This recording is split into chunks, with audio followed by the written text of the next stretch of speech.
Binigyan ng paunang lunas sa San Carlos City Health Office ang 3 taong gulang na batang ito. Nagtamo siya ng mga sugat matapos umanong sakmalin ng isang aso sa kanyang mukha at leeg sa kanilang bahay sa Barangay Lukban. Ang naturang aso, alaga daw ng pamilya. Nakagat ng askal, alaga rin nila yung nakakagat. Ang problema sa mukha, tapos may malaki dito. So anong problem doon? One, siyempre mukha yun. Ang rule, mas malapit sa utak, mas delikado. Agad inilipat sa malapit na ospital ang bata at binigyan ng bakuna kontra rabies.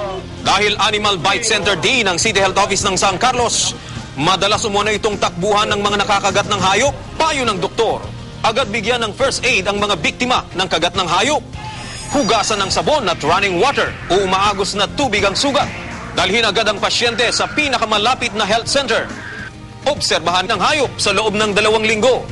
Ang lungsod ng San Carlos, may ordinansa ukol sa responsableng pag-aalaga ng aso.